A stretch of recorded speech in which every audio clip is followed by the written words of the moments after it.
오늘 은혜 받을 하나님 말씀은 사도행전 25장 13절에서 27절 말씀입니다. 신약성경 231면 전후에 있습니다. 사도행전 25장 13절에서 27절 말씀입니다. 231면 전후에 있습니다. 함께 읽겠습니다. 베스도가 부임한 지 3일 후에 가이사라에서 예루살렘으로 올라가니 13절. 수일 후에 아그리빠 왕과 버니게 베스도에게 문안하러 가이사에게 와서 여러 날에 있더니 베스도가 바울의 일로 왕에게 고하여 이르되 벨릭스가 한 사람을 구려하여 두었는데 내가 예루살렘에 있을 때에 유대인의 대제사장들과 장로들이 그를 고소하여 정죄하기를 청하기에 내가 대답하여 무릇 피고가 원고들 앞에서 고소 사건에 대하여 변명할 기회가 있기 전에 내주는 것은 로마 사람의 법이 아니라 하였노라. 그러므로 그들이 나와 함께 여기 오매 내가 지체하지 아니하고 이튿날 재판자리에 앉아 명하여 그 사람을 데려왔으나 원고들이 서서 내가 짐작하던 것 같은 악행의 혐의는 하나도 제시하지 아니하고 오직 자기들의 종교와 또는 예수라 하는 이가 죽은 것을 살아있다고 바울이 주장하는 그 일에 관한 문제로 고발하는 것뿐이라. 내가 이 일에 대하여 어떻게 심리하는지 몰라서 바울에게 묻되 예루살렘에 올라가서 이 일에 신문을 받으려느냐 한즉 바울은 황제의 판결을 받도록 자기를 지켜주기를 호소하므로 내가 그를 가이사에게 보내기까지 지켜두라 명하였노라 하니 아그리빠가 베스도에게 이르되 나도 이 사람의 말을 듣고자 하노라. 베스도가 이르되 내일 들으시리라 하더라. 이튿날 아그리빠와 베니게가 크게 위험을 갖추고 와서 천부장들과 시중의 높은 사람들과 함께 격견 장소에 들어오고 베스도의 명으로 바울을 데려오니 베스도가 말하되 아그리빠 왕과 여기 같이 있는 여러분들이요 당신들이 보는 이 사람은 유대의 모든 무리가 크게 외치되 살려두지 못할 사람이라고 하여 예루살렘에서와 여기서도 내게 청언하였으나 내가 살피건대 죽일 죄를 벌할 일이 없더이다. 그러나 그가 황제에게 상소한 거로 보내기로 결정하였나이다. 그에 대하여 황제께 확실한 사실을 아랠 것이 없으므로 신문한 후 상소할 자료가 있을까 하여 당신들 앞 특히 아그리빠 왕 당신 앞에 그를 내세웠나이다. 그 제목도 밝히지 아니하고 죄수를 보내는 것이 우리안인 줄 아나이다 하였더라. 아멘.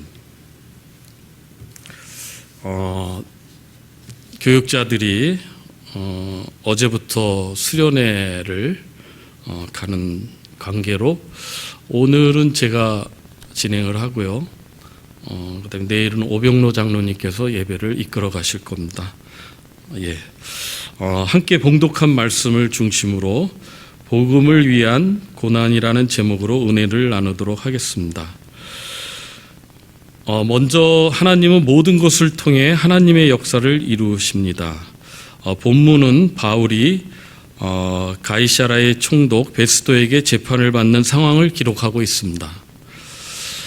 베스도가 가이사라의 새로운 총독으로 부임하자 이웃 지역을 다스리던 헤롯 아그리빠 2세가 인사하러 가이사라를 방문합니다. 바울의 재판을 맡고 있던 베스도가 자기보다 유대인을 잘 알고 있는 아그리빠에게 조언을 구하게 된 것입니다.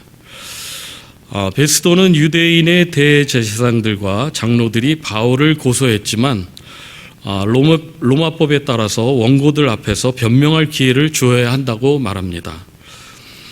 만약 베스도가 빌라도처럼 비겁한 사람이었다면 유대인들을 의식해서 바울을 그냥 죽였을 수도 있습니다. 아니면 바울이 로마의 시민권자가 아니었다면 자기 변호할 기회조차 주지 않았을 것입니다. 하나님은 유대인들의 고발이라는 고난 속에서 베스도라는 합리적이고 사리 판단을 하는 사람을 만나게 하였습니다. 그리고 바울의 로마 시민권을 통해서 보호하시고 오히려 복음을 전하게 하였습니다. 오늘 우리도 세상에 살면서 좋은 사람을 만나고 일이 잘 풀릴 수도 있고 또 그렇지 않고 어려움을 겪을 수도 있습니다. 그러나 하나님은 모든 상황을 통하여 하나님의 일을 행하고 계십니다.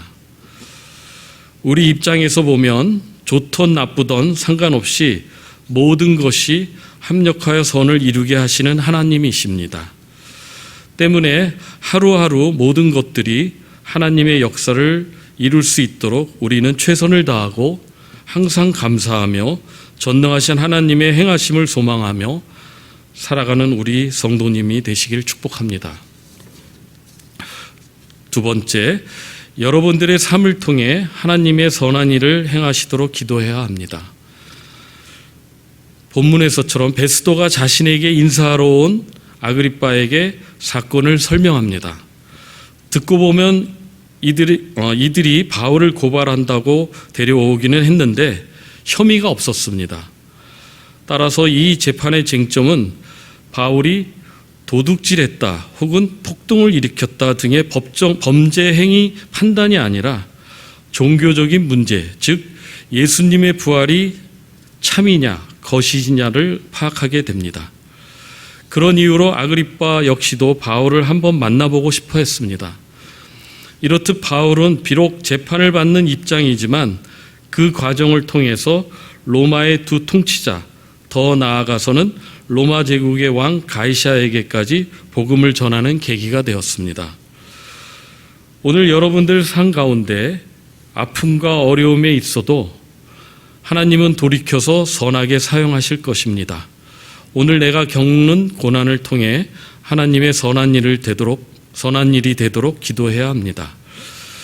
이사야 61장 3절 말씀을 보면 무릇 시온에서 슬퍼하는 자에게 화관을 주어 그 죄를 대신하며 기쁨의 기쁨으로 그 슬픔을 대신하며 찬송의 옷으로 그 근심을 대신하시고 그들이 의의 나무 곧 예수께서 심으신 그 영광을 나타낼 자라 일컬음을 받게 하려 하심이라 라고 기록합니다. 이 말씀은 예수님 오실 때 슬퍼하던 자들을 회복시켜 주시고 위로하실 것을 말씀하십니다. 마찬가지입니다. 우리 삶도 지금 힘들고 어려움이 있어도 우리를 회복하시고 더 좋은 것으로 채워주실 것을 믿고 굳게 일어나는 우리 성도님들이 되시길 축복합니다. 마지막 세 번째, 하나님의 영광을 위해 수고하는 삶을 살아야 합니다. 아그리빠 왕과 왕비 버나게 그리고 천부장 등 지위가 높은 사람들이 한자리에 모였습니다. 바울을 신문하기 위해 모였지만 실질적으로 그리고 결과적으로는 하나님의 섭리 안에서 결국은 복음을 듣게 됩니다. 총독 베스도가 이들이 사형해달라는 죄를 지었다고는 하지만 자기가 볼 때는 혐의가 없다고 말합니다. 그러면 소송은 종결되어야 합니다. 법적 용어로는 이것을 각하라고 합니다. 바울의 건은 종교적 상황이기 때문에 로마 법정에서 다룰 요건이 안 됩니다. 재판받을 상황이 아닙니다. 각하되고 종료되어야 합니다. 그런데 바울은 로마 황제에게 항소했기 때문에 황제에게 보내지기를 원합니다. 고소한 유대인들은 뭐라도 작은 것이라도 제목을 만들어서 보내고자 합니다. 바울의 입장에서는 굉장히 억울한 일입니다. 그러나 그 억울함을 통해서 황제 가이사에게 복음을 전하게 하십니다. 이렇듯 복음에는 희생이 따릅니다. 농부가 결실을 얻기 위해서도 씨를 뿌리고 더위에서도 계속 돌보는 수고가 필요합니다.